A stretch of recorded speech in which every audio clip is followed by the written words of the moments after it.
Nas regiões mais remotas do Ártico, existe um lugar onde o frio não é apenas um fenômeno climático. É um adversário constante. Ali, o vento corta como lâmina, a neve esconde abismos mortais e a noite pode durar dias inteiros. Poucos ousam viver nesse território gelado. E entre esses poucos, existe uma mulher cujo nome ecoa como lenda: Alanna, a caçadora das neves. Ela vive sozinha em uma cabana de troncos, construída com as próprias mãos, cercada por geleiras imensas e florestas congeladas. Seu único companheiro é Skoll, um lobo cinzento de olhos penetrantes, resgatado ainda filhote após uma tempestade. Juntos, sobrevivem à força da natureza, caçando, pescando e conhecendo cada canto daquele território hostil. O dia da tempestade. Era o início do inverno profundo quando tudo começou. O céu, antes límpido, fechou-se em nuvens negras. O vento rugiu como 1000 demônios. Alanna percebeu que uma tempestade se aproximava, daquelas capazes de destruir abrigos e congelar rios completamente. Ela recolheu sua caça e retornou para casa. Skoll, agitado, rosnava contra o vento, como se sentisse algo além da neve. E ele estava certo. No meio da nevasca, Alanna ouviu algo que não pertencia ao Ártico. Gritos. Gritos humanos. Agindo por instinto, ela amarrou sua capa de pele, apertou o arco nas mãos e, junto de Skoll, seguiu o som. Quanto mais avançava, mais notava sinais estranhos. Pegadas desordenadas, um boné de escoteiro preso em um galho seco, uma mochila caída na neve. O encontro. Finalmente ela encontrou 6 garotos. Escoteiros, perdidos, exaustos e desesperados. Eles eram da cidade, acostumados a trilhas leves em parques e não à fúria do Ártico. "Ajudem, por favor", sussurrou um deles com os lábios roxos. Alanna examinou-os rapidamente. Havia sinais de hipotermia. Se ficassem mais tempo ali, não sobreviveriam. "Vocês estão seguros agora", disse ela. "Mas devemos sair daqui imediatamente." Os garotos estavam tão fracos que mal conseguiam ficar de pé. O líder improvisado, um jovem chamado Daniel, contou: "Nosso guia desapareceu. A tempestade nos separou. Não sabemos voltar."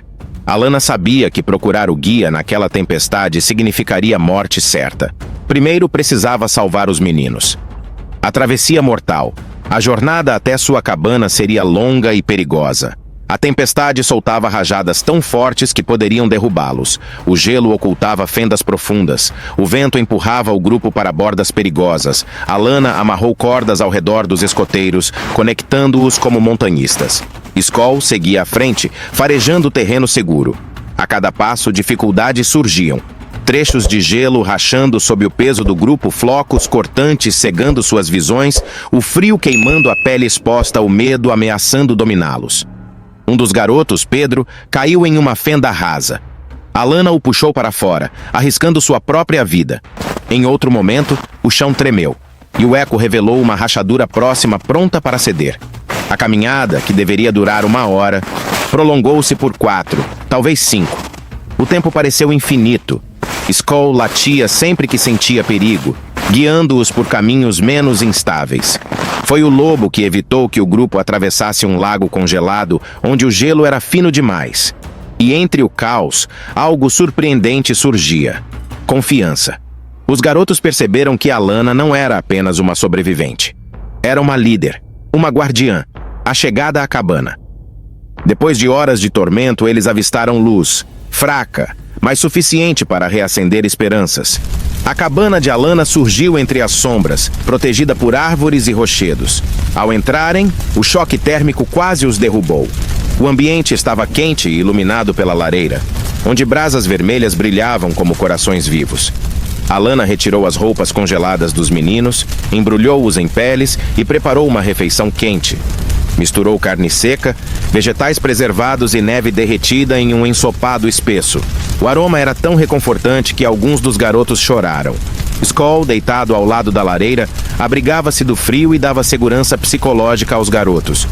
Após comerem, o silêncio tomou conta. Pela primeira vez desde que se perderam, eles descansaram. O plano de resgate. Enquanto descansavam, Alanna examinava o rádio emergencial. A tempestade ainda rugia, mas havia uma janela frágil de comunicação.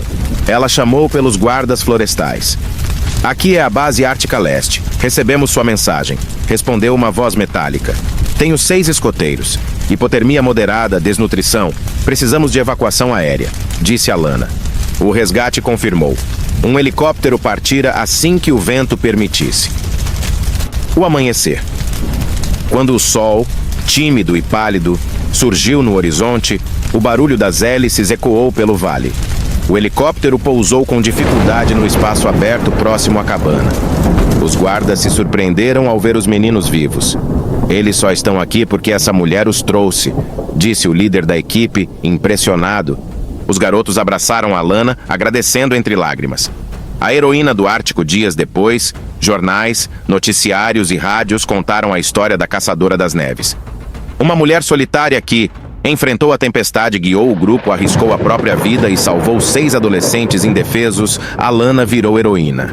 Mas, longe das câmeras, ela continuava sua vida simples, ao lado de Skoll, vigiando o Ártico.